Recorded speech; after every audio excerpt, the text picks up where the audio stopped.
In 1992, cave diver David Gant had become trapped in Tennessee's Nickajack Cave.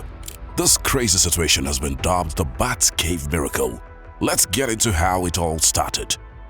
The Nickajack Cave, which took its name from the Chickamauga Cherokee town of Nickajack, is a 140 feet wide, partially flooded cave located in Marion County, Tennessee.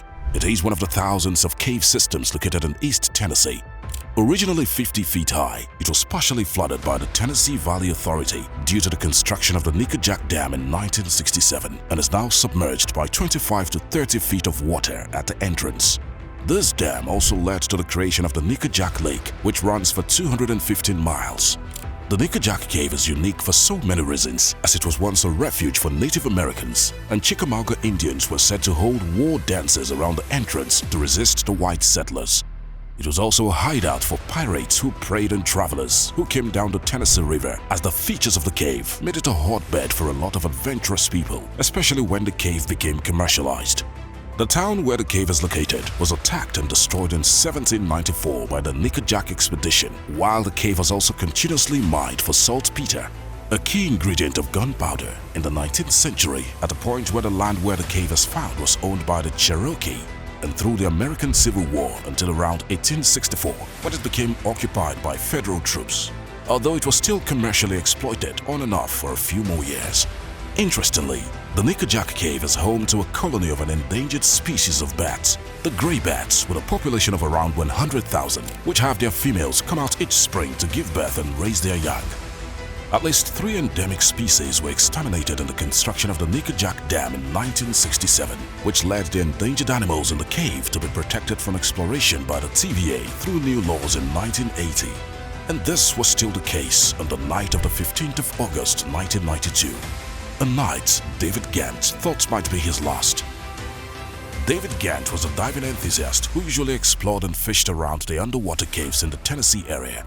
He had even been to the Nickajack Cave the previous night to fish for some catfish, but on that fateful day, he set out with his friends, Scott Clark and Alex Myers, who like him had some open water diving training, to go cave hunting for some more of Nickajack Cave's large catfish, which weigh as high as 200 pounds and fed on guano from the gray bats.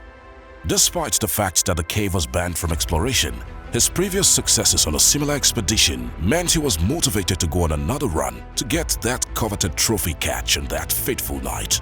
He had known that he was unlikely to disturb the bats, so he ignored the signs at the entrance as he had done multiple times in the past. And this time, he went in more prepared with his scuba gear to be able to dive into deeper depth to try and find some quality catfish. Although things didn't exactly go his way after spending minutes searching deep into the cave for the fish without much luck, Gant checked his air gauge and signaled to his friends to surface. It was time to give up. But to their greatest surprise, after following their bubbles and surfacing, they could only find more water and rock rather than space at the mouth of the cave. In their search for catfish, they had ended up farther into the cave than planned. In a moment of panic, they hastily exchanged hand signals and dove back beneath and swam to where they thought was the direction of the mouth of the cave, only to surface to meet the cave ceiling and, more importantly, less breathable air. They were in trouble. Visibility, which was important for navigation, only got worse due to the sediments they washed up as they swam frantically, so they decided to split for reasons best known to them. Clark and Miles went together and were able to find the entrance with their tanks nearly empty. Unluckily for Gant, he had just gone even deeper into the cave.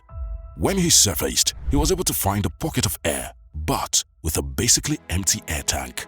Alone and deep in the cave, he knew nothing about navigating through, and only 7-inch domes worth of air left for him to survive. He was in a serious situation. Someone needed to do something, and fast. After catching their breath, Clark and Miles were still only able to alert 911 around 2 a.m. A rescue team was called to find Gant, but at that point, the sentiments were headed towards retrieving his body and making it a recovery mission rather than rescuing him, due to the fact that it was quite easy for anyone in Gant's situation to develop hypothermia or hypoxia asphyxiation, even if they managed to find a pocket of air. Then there was also a possibility of drowning, so things weren't looking very good. The available divers were also not too experienced in cave diving, so they weren't able to venture as far as Gant did. It was now getting to the point where some doubt was creeping in as to whether it was worth the risk to the divers with the uncertainty hovering over his status. With time increasingly against them, officials decided they needed more help, so they searched for maps of the cave and had to contact specialists including cave rescue veteran Buddy Lane, captain of the Hamilton County Cave and Cliff Rescue Team, and one of the best, if not the best, cave rescuers of all time. This happens to be a masterstroke decision, as he was the first to point out the existence of multiple dry chambers, which increased hope that Gant could actually be rescued alive. He was able to solicit some help after being initially denied multiple times.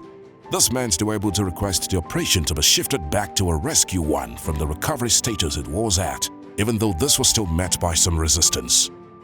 Exhausted after 3 unsuccessful dives searching for Gant, they agreed to allow cave divers be put in motion from Huntsville, 100 miles away. By this time, members of Gant's family along with some of his friends had gathered around the police line, praying and hoping that he could miraculously make it out alive. Meanwhile, Lane put a call through to the Tennessee Valley Authority or the TVA and was able to meet with their representative by sunlight and obtained a detailed map of the cave, which was done before it was flooded. The map was able to show the exact level of water in various parts of the cave. The ensuing research by Lane revealed that there were pockets of air in various places across the cave and that a drop in the lake level could let more air into the cave and hence give Gant a better shot at survival. He was still facing some resistance from the incident commander at Nickajack though, so he contacted Mark Caldwell, a national defense exec from FEMA. Dropping the level of the lake was controlled by the TVA, who controlled 9 hydroelectric dams on the Tennessee River, including the Nickajack Dam. But this procedure had never been done for the rescue mission and would cost potentially hundreds of thousands of dollars worth of electricity production, a big ask when the certainty of Gant being alive was not high.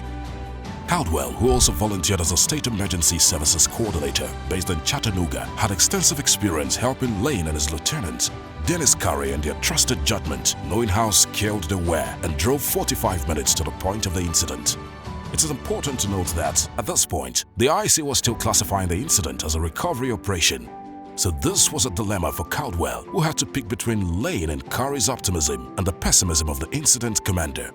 He felt both sides had good arguments but decided Lane and Curry's point could potentially help save a life. So he went down to Gant's grieving family and assured them that until he could establish the fact that Gant was dead, he was going to treat the incident as an active rescue mission and informed the IC of his decision to change the status of the rescue to active. Caldwell finally made a call through to the TVA, miraculously getting an immediate response from the TVA system operators on a Sunday morning and getting them to drop the Nickajack Lake to a level suitable for the rescue mission and instructed them to hold the lake at that level until the rescue operations were complete. It is reported that the TVA had moved nearly 3.9 billion gallons of water to Gunstonville Lake and Raccoon Mountain Pump Storage Lake to lower the lake by 14 inches, which required them to adjust generating schedules for the entire system. The lake was to drop to this level in an hour, which was the lowest allowed level, as anything lower, navigation on the river would be made more complex. This drop allowed for a fast water cave rescue and meant the rescuers, including Lane and Curry, could dive into the cave with no scuba gear as they were able to keep their noses above the water as they swam. It was also a very important drop for Gant too, as at this point he had been floating in the darkness, barely keeping his head above water and quickly running out of air. He would probably have been thinking he was in his last moments. There were approximately 12.5 inches of water in his air pocket, which meant that the water drop afforded him more air and inevitably bought him some more time. He was about to pass out when the air rushed in after the water levels dropped. That's how close he was to seeing the pearly gates. You can only imagine his shock when he started to hear their echoing voices call his name. Through tracking his response, they were able to navigate their way to the air pockets where he was floating, and after a tense 17 hours, David Gant was finally found alive against all odds. He didn't believe they were real people at first and thought he was seeing ghosts, exclaiming that they were angels who had come to escort him to heaven. At this point, Gant's friends and family were still waiting anxiously at the front of the cave, basically waiting for his body to be rescued. So when he came out alive and breathing, there was an aura of disbelief, joy and spiritual satisfaction from the crowd, as you would expect in such a reunion. Everyone had felt they had just witnessed a miracle, and indeed they had. The chances of survival were so slim, and were it not for the rescue efforts, David's perseverance and some luck, the likeliest possibility would have been the outcome. The face-to-face with death ended up strengthening Gant's faith and changing his outlook on life, which led him to becoming a born-again Christian. He was also eternally grateful for the persistence and belief which Lane and Curry showed, and reportedly continues to show his gratitude for surviving the incident till this day. So, David Gant might have gotten a second shot in life on that night of the Bat Cave miracle, but it would not have been possible without the decisions of so many people, whether it's his friends deciding to split up, the rescue team contacting Buddy Lane, Grant himself locating an air pocket that let him survive till he was found, Mark Caldwell showing faith in the judgment of Lane and Curry, and the TVA showing humanity and agreeing to drop the level of the lake to save a life despite the massive possible costs, or Lane and Curry going deep into the cave to look for and save Grant right in time. It would also not have been possible if he had decided to follow the law and just stayed away from the cave. Not much else is known about David Gant's life since, as it seems he's managed to keep his private life away from the media quite well, and you certainly wouldn't blame him after what he went through.